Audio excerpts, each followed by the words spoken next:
हथियार आते हैं और इन हथियारों को पंजाब में हथियार तस्कर उत्तर प्रदेश तक लाते हैं। इसके बाद अतीक गैंग इन हथियारों को खरीदता है।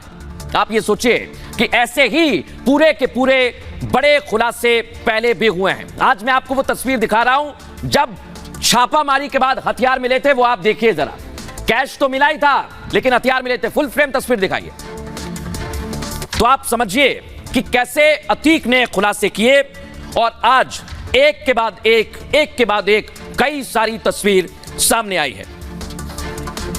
कई सारी तस्वीर सामने आई है जिसमें हथियार और कैश भी नजर आ रहे हैं। अब मैं आपको एक और तस्वीर दिखाने वाला हूं कि कैसे इनका पूरा का पूरा कनेक्शन था। यह आपने देखा कि डी कंपनी से कनेक्शन था, हथियार मिल रहे थे। इसका खुलासा भी हो गया। लेकिन अब अतीक ने कैसे पूरा प्लान डिकोड कर दिया, यानी पुलिस पूछताछ में उसने बता दिया था। अब बताते हैं कनेक्शन उसका क्या है, अतीक का डी गैंग कनेक्शन क्या है। अतीक अहमद ने पूछताछ में यह बड़ा खुलासा किया है। माफिया मुख्तार ने दाऊद गैंग से संपर्क कराया था। अबू सलेम उत्तर प्रदेश के आजमगढ़ का रहने वाला था और अबू सलेम ने मुख्तार को डी कंपनी से जोड़ा था, यह हमारे सूत्र बता रहे हैं। और मुख्तार के जरिए ही अतीक डी कंपनी के संपर्क में आया था। आप सोचिए, अतीक ने डी कंपनी से हथियार मंगवाने शुरू कर दिए थे। आईएसआई के कहने पर हथियारों की बड़ी सप्लाई कराई जाती थी डी कंपनी से और अतीक के गुर्गों को आधुनिक हथियार मिलते, बड़े हथियार, विदेशी हथियार। छोटा शकील का गुर्गा अतीक गैंग को हथियार भेजता था। आप सोचिए कैसे कनेक्शन जुड़ रहा है। एसटीएफ के सूत्रों ने भी यह बड़ी और अहम जानकारी दी है। उमेश पाल मर्डर के लिए पंजाब के एजेंट से एक खास डील हुई थी।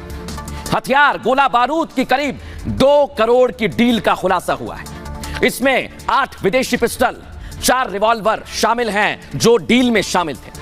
12 मैगजीन, 150 कारतूस भी डील में शामिल थे। गुड्डू मुस्लिम और गुलाम डीलर के संपर्क में थे जो खास है अतीक के, और डीलर ने ही गोला बारूद प्रयागराज तक पहुंचाया था। पूरी की पूरी सेटिंग थी और असद और अतीक की पत्नी शाइस्ता हर एक चीज को मॉनिटर कर रहे थे। यानी हरियाणा, पंजाब, राजस्थान के बॉर्डर से इन हथियारों की खेप को लाया गया और फिर उमेश पाल को मौत के घाट उतारा गया।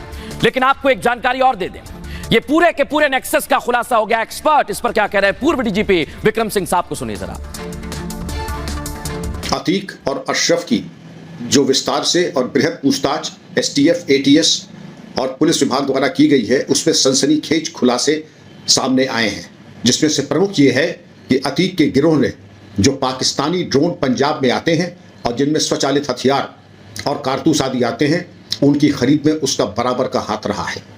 इसके अलावा लश्कर तैयबा के साथ और आईएसआई के साथ उसने अपने संबंध के बारे में न सिर्फ प्रकाश डाला है बल्कि स्वीकार भी किया है। असद और गुलाम के पास मुठभेड़ के बाद जो हथियार बरामद हुए हैं, इस प्रकार के स्वचालित हथियार, महंगे हथियार आईएसआई और लश्कर तैयबा से संबंध अगर हैं तो ये केवल एक सामान्य माफिया नहीं है,